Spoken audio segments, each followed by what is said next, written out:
And it's like this big divide that's just as real as ethnic diversity or gender diversity or income diversity. And yet we're talking about those.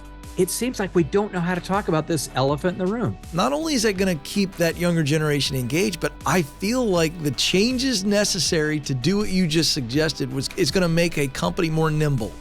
Ken, think about how we could leverage this. Yeah. Instead of making them adversaries, they're allies. And we bring out the very best in each generation, welcoming the input from every generation, even the young. We normalize defects when we just keep doing the same old thing, but we don't really have time to fix it. Right. We'll fix it next year, Well, we need to fix it because our competitors are going to take over and we're going to be in the dust. And then we're going to go, gee, I guess we have time to fix it now. Millennials are the number one demographic in the workforce. What are you seeing successful leaders in this new kind of diversity? I'm sure you know them. I'm sure you talk to them. What are they doing right?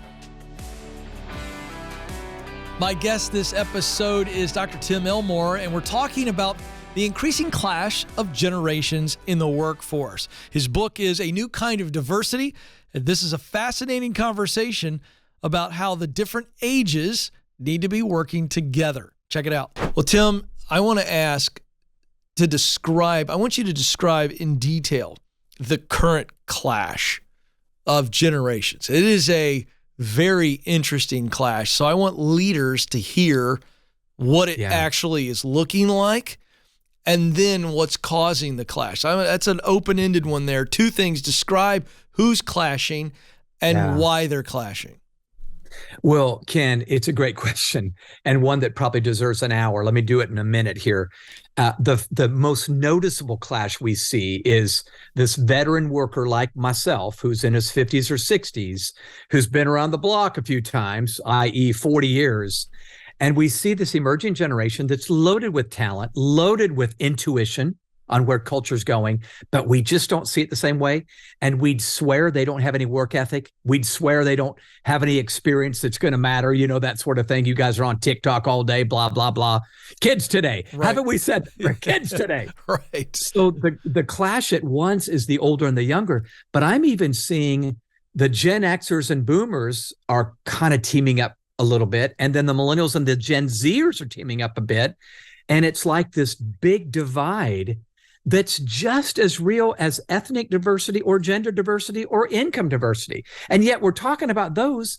It seems like we don't know how to talk about this elephant in the room. So that's the clash that I see as we work with so many companies across the country. Yeah. So what is underneath of that? It can't just be technology, certainly the way that they learn, certainly the way that they engage.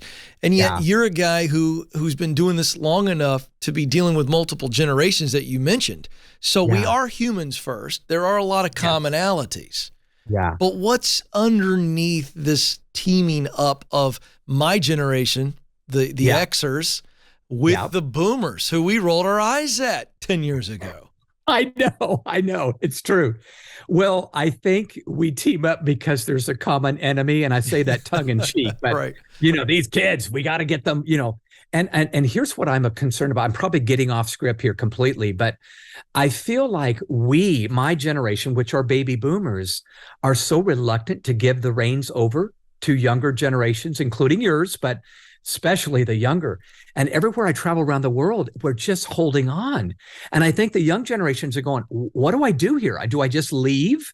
Do I leave this company? Do I leave this church? Do I leave this or that or the other? Because you won't let me have a place. So my answer to your question, Ken, I think is a few. One, my theory is the gap got wider as the screens in our life went from public to private. So when I was growing up, we had one screen in our house. It was a black and white TV in the beginning, and everybody watched the show together. We talked about it. We laughed together.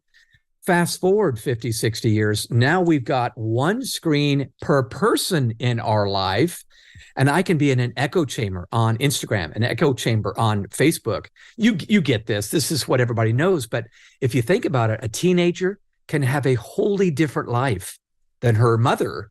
So mom knows she's got an Instagram account. Mom has no idea she's got 5 Finsta accounts, fake Instagram accounts, where she's developing personas and doing God knows what. So that's what you would predict, I would say. But that's very, very real. The gap started with the boomers as young whippersnappers. It's now even bigger today. But then I think you're right. The learning that we do is so different. Ken, I don't know if I ever talked to you about Margaret Mead, the great, well, Margaret Mead's been around. She's no longer around, but she was around for decades and decades.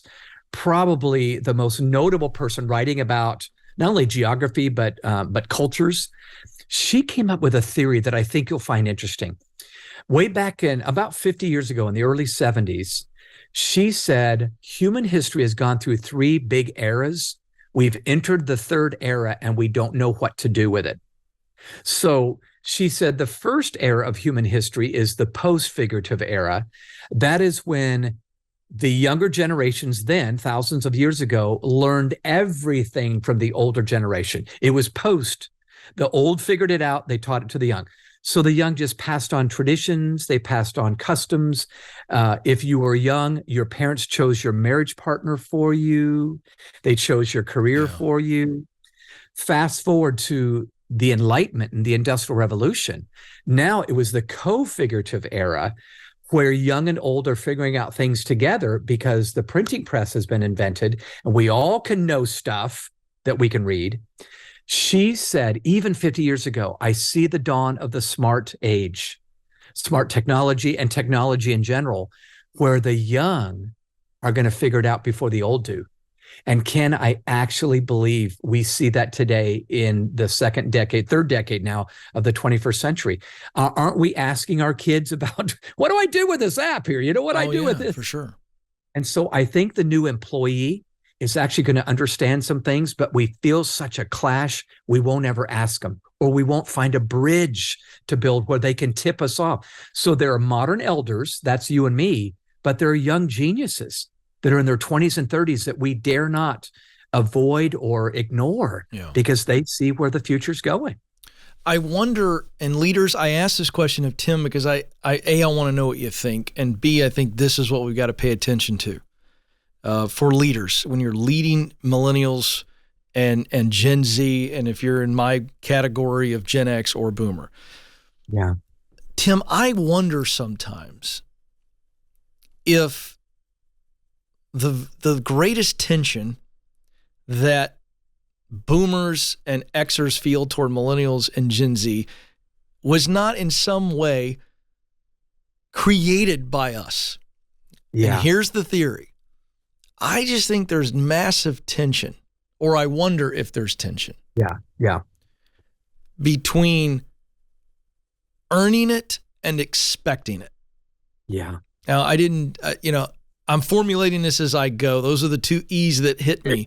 But what I'm saying is, I believe it started with the Boomers to the Xers, but I believe we saw it with millennials and Gen Z. And we hear a lot of people talk about this, and older people say, well, everybody gets a trophy, and it's like this old man statement. However, millennials came into the workforce, and and this is real data, they were expecting a promotion within a year, or they were expecting to change jobs in a year. Yeah. And now Gen Z's coming behind, and they're going, I'm thinking about self-employment, and there's just a different view. And so I'm wondering, is there some tension between we want you to earn it because we're in front of you, we've been here a while, you little whippersnapper, and here you are, and yet we created a culture in which they kind of expect to move up and to move around quickly. I'm just curious, is there anything there? And then what does a leader do with that if that is a part of this thing? Ken, I think you're absolutely right. First of all, we raise the young generation. So I need to look in the mirror and say, if I don't like how they turned out, I need to say, what did I not do to get them ready? And Ken, you and I've talked about that a decade ago when we began to talk about Generation IY. Remember that? And these were the later millennials. By the same token, I think while we didn't get them ready, we started expecting them to act like us. When we did provide so many resources, they didn't have to be resourceful. You follow what I'm saying? Sure, yeah. And they didn't have to struggle, Tim. Yes, yeah. So Ken, I was just telling a friend at breakfast this morning something that I hadn't thought of in a decade. When I was 10 years old, I was in 5th grade, and my friend Jay next door, we both saw a cocoon in the backyard in a tree. And of course, the caterpillar butterfly thing, I turned into a professor because I had learned this in science class. I said, Jay, this is going to be great. We're going to watch this butterfly emerge from this cocoon. So we set the cocoon on the blacktop of the driveway, and we just sat there and waited, and nothing happened. You can imagine. Well, that was a long time for these 10-year-olds. So I opened up the cocoon just a little bit to give them a little bit of a head start, and a leg poked out. And I thought, oh, this is great. But then we waited and waited and waited again. And so I helped it a little bit more, and then a little bit more, and then a little bit more. And you probably see where I'm going with this. Later, the hole was big enough that this creature could climb out, but it was dark and deformed. It never became a butterfly that could fly. In fact, I think it died later that day. Well, I had helped the little fella, didn't I? Sure. Yeah. No. I had taken away the very struggle it needed to fly. Yeah. And I feel like as parents and bosses, I'm getting choked up here. We just didn't get them ready. And now we're expecting this. And I need to say, I need to lean in and empathize and say, I know this seems hard, but get it. You can do this. And now I have high expectations because I believe you can do this. That's what I think we need to pivot and do. Yeah. And I don't know that we're doing it very well. Well, and I think what you point out here is that we have to have some empathy to say, hey, this is what the environment was when they grew up. They expect to be rewarded for showing up. And you feel like you expect to be rewarded for what you deliver. And to create tension out of that is misguided. It's myopic. The idea here is that as leaders, you got to go, now it's time to lead. I took a question at one of our leadership events recently, Tim, and the guy stood up, he was in the trades, and he said, Ken, I can't find good people in this younger generation. And I said, well, tell me what that means, good people. He went on to say, they don't show up on time. They don't tend to work all the way through. They do good for a while. This is some basic behavioral issues, okay? Yeah. And I said to him, I just looked at him for a second, and I said, welcome to leadership. And the crowd just started laughing. But I was like, you're going to have to step in where that kid's parents maybe didn't. Yeah. That means if you got to show up at his house and get him out of bed and tell him why you did that and invest in this kid and teach him something that he wasn't taught before, that's leadership. It stinks. It's hard. It's unfortunate. But I tee that up to you to say, you've written a book here for leaders to understand what they're dealing with in the marketplace. And the fact of the matter is, millennials are the number one demographic in the workforce. Yeah. So where are leaders having to change the way they lead? What are you seeing successful leaders in this new kind of diversity? I'm sure you know them. I'm sure you talk to them. What are they doing right? Yeah. The leaders that really win practice a very simple strategy that I call the leg we have to stand on. So it spells LEG, leg. I think we begin with listening, not telling. Yeah. We got a lot to say, for sure. But if I listen, they feel heard, even if they're 22 years old. And then the letter G, I empathize. We just talked about that. Now they feel understood. And then G, guide. I've earned my right to guide them to this better place that they need to get to rapidly if they're going to live indoors and eat indoors, that sort of thing. Right. So this has been a big pivot for me because I'm going to confess something to you. I have been guilty of gaslighting those 20-somethings in my office, the very people I believe in and write about. They just seem like they didn't get it. And gaslighting is when I make someone feel foolish about not knowing something. Well, that's not going to help. That's unproductive. So while all I feel, maybe your listeners are identifying with it, everything I feel is frustration. I've got to push that down and say, how can I listen to you? How can I empathize with you? I know you want that promotion next month. Here's how you're going to get it. And I promise I'm going to help you get there. If I do that, and like you said, become a little more parental. Maybe I love them like a dad. I don't know. They become a little bit better at coming through for me because I believe in them. Yeah, you write specifically in the book about reverse mentoring. So I'm going to let you set that up for somebody who may not have heard the term. And then I want to stay here for a little bit because I think this is great insight and a great challenge. Talk about reverse mentoring and what that can look like. So this is the smartest decision I've made on our team the last 10 years. Reverse mentoring essentially is when an older seasoned veteran in the team and a younger, maybe rookie even on the team get together. But instead of just the old pouring into the young, like we all believe they ought to, it both happen. So the two of them get together, they swap stories. You can always find some common ground in a swap story. And then the old will pour into the young. They'll invest in them and say, here's how to succeed in this workplace. But then that old person takes off the mentor hat, puts on the mentee hat, and says, now I could learn a bunch from you. How could we monetize that app you just got on your phone? How could we use the latest social media buzz right now to better market what we're doing in this company we've got? You get what I'm saying. But I believe they've got intuition and we've got wisdom. And if we got the two together, it would be magic. So it's those two terms Chip Conley talks about, modern elders and young geniuses getting together and saying, I need you. Both of them saying, I need you. So let me just real quick apply this. I meet with two individuals specifically on my team. One is 30 years younger than me. One is 40 years younger than me. And I meet with them and I specifically go in checking my ego and logo at the door because I don't need to be Mr. Growing Leaders and I don't need to be Mr. I know it all. I need to go in with, here's what I do. I go in with humility, respect, and curiosity. Those are my big three. And if I do that, Andrew always teaches me something. Cam always teaches me something. And we end up laughing, sometimes laughing until we cry, the dinosaur that I am. But then I get to help this young pup, who's going to take over the company maybe in 5 or 10 years. So I'll stop there, but it's just been revolutionary for our organization. What do leaders need to know from your research and the work that you're doing about the tension that leaders are going to face, older leaders with these younger rock stars that want to move up?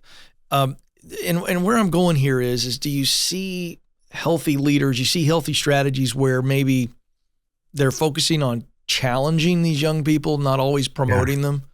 Because I think that just the nature of who we are as humans, the ribbon, the recognition, the trophy, it's less about that. It's really about being recognized. Underneath all of the awards is recognition. Doubt.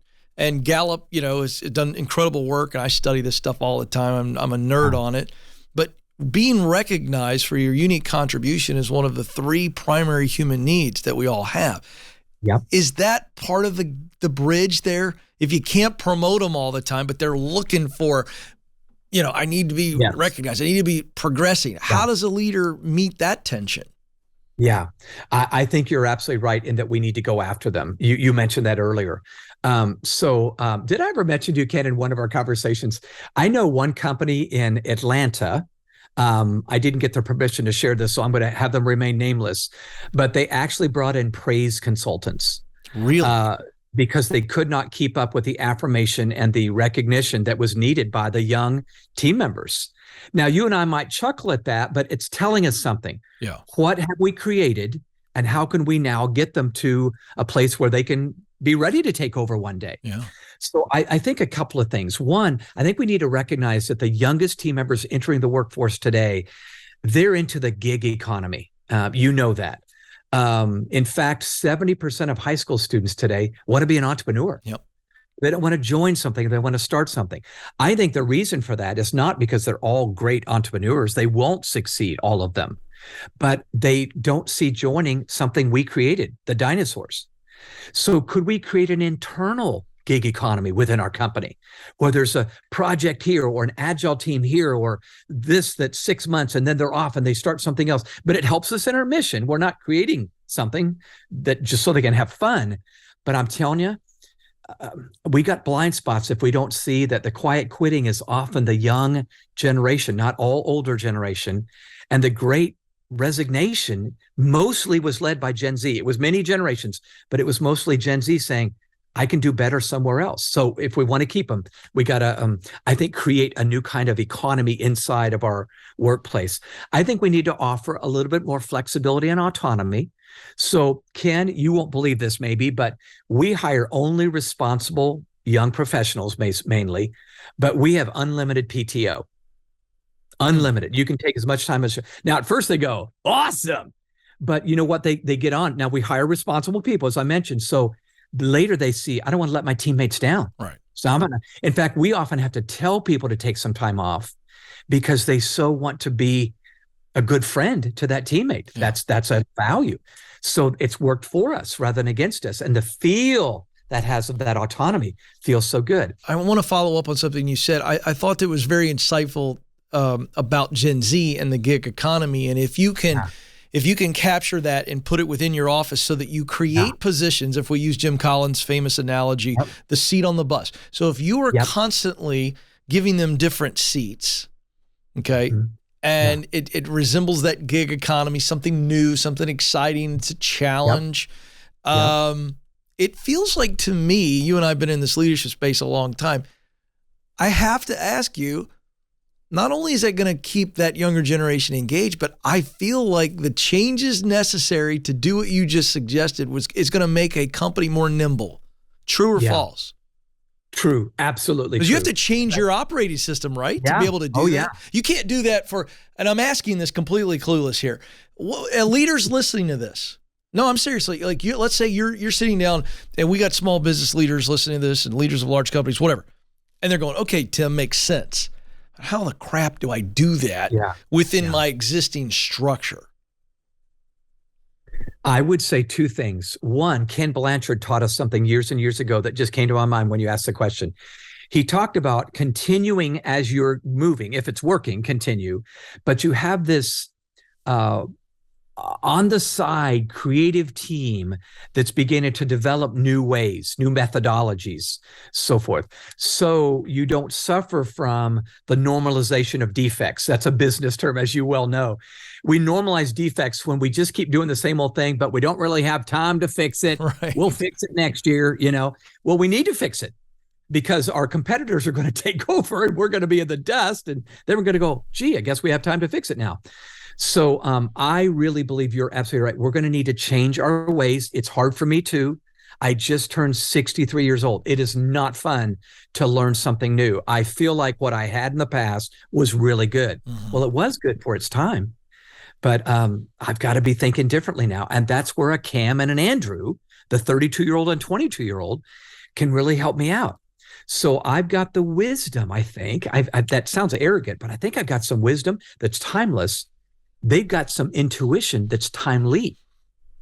And boy, I'm telling you, we get together. So I'm listening to Andrew as I say, where do you think we're going in this field we're in, this world we're in, this industry we're in?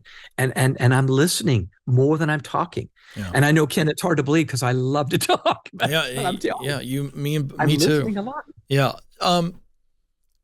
I can't talk to you about the new kind of diversity and the different generations without asking you, what are the unique personalities, if for lack of a better word? So if we say boomers, as for our audience, Xers, millennials, and Gen Z, are there stark differences, or are they nuanced in the way they view work? What's unique about each one? Let's start. Let's go from the top. Let's go boomers, the old guys. Okay.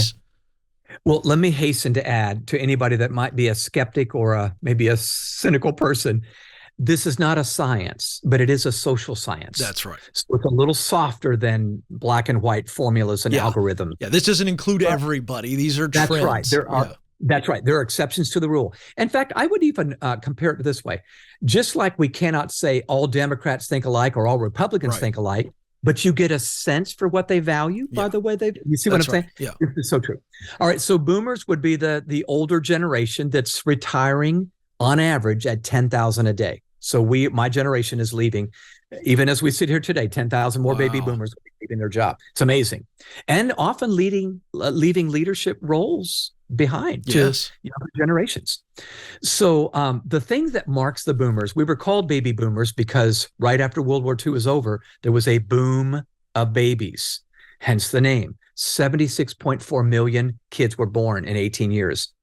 That had never happened in America. And everybody paid attention to us as we grew up because they wanted our eventual dollar. We were going to be consumers really soon. So we felt special in our own way, maybe not the same way. There wasn't a trophy for everybody, but we were a little bit entitled back in the 60s and we protested. Does this sound familiar? Sure. It was so much a cycle that's coming through after 50, 60 years.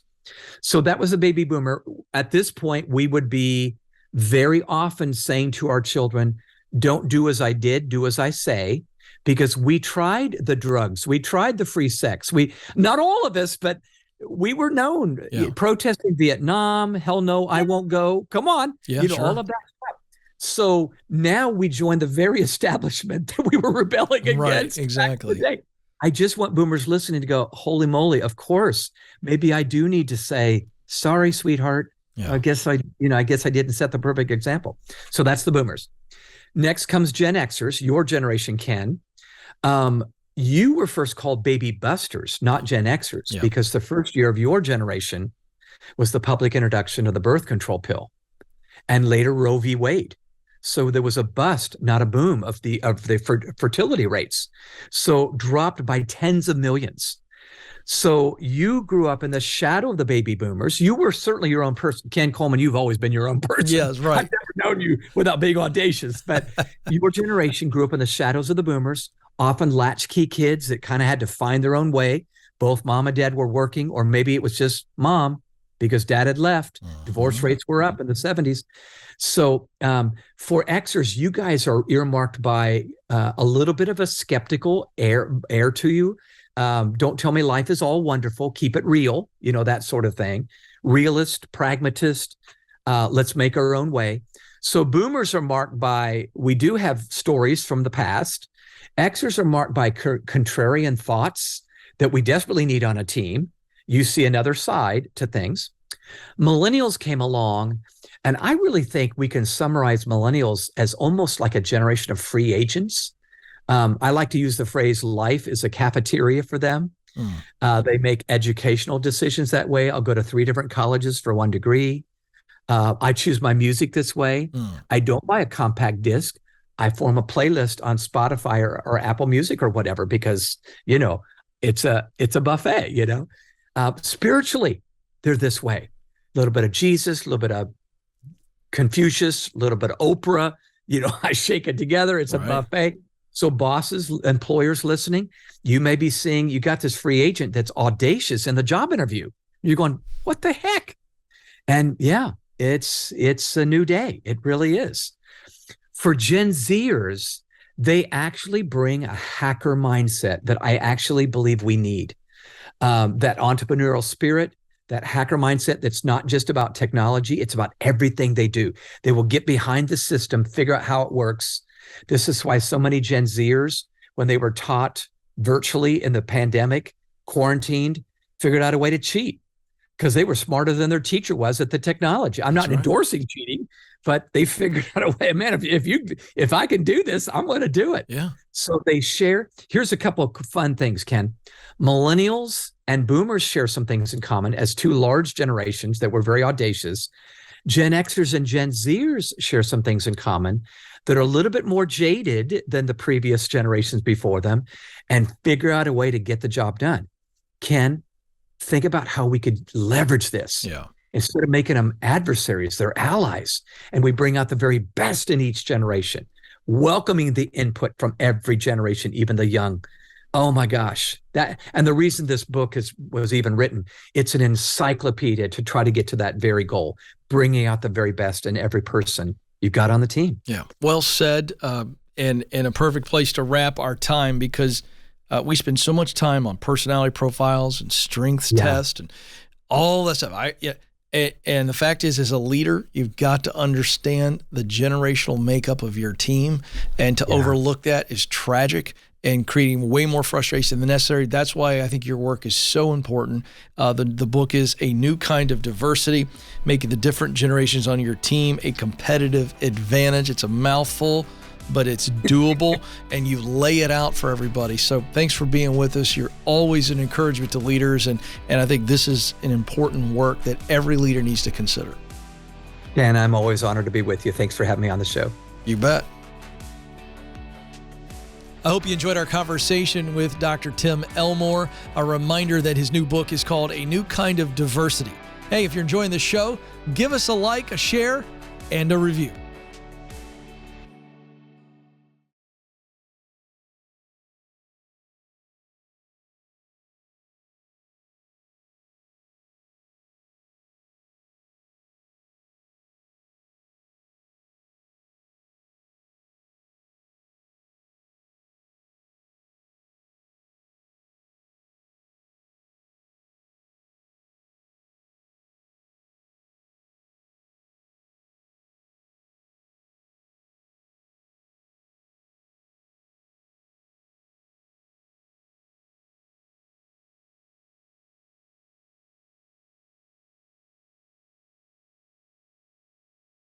And it's like this big divide that's just as real as ethnic diversity or gender diversity or income diversity. And yet we're talking about those.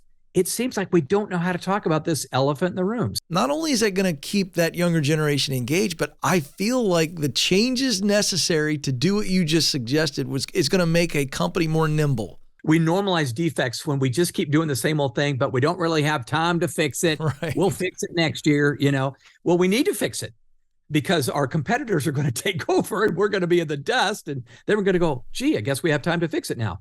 For Gen Zers, they actually bring a hacker mindset that I actually believe we need. Ken, think about how we could leverage this. Yeah. Instead of making them adversaries, they're allies. And we bring out the very best in each generation, welcoming the input from every generation, even the young. Millennials are the number one demographic in the workforce. Yeah. So where are leaders having to change the way they lead? What are you seeing successful leaders in this new kind of diversity? I'm sure you know them. I'm sure you talk to them. What are they doing right?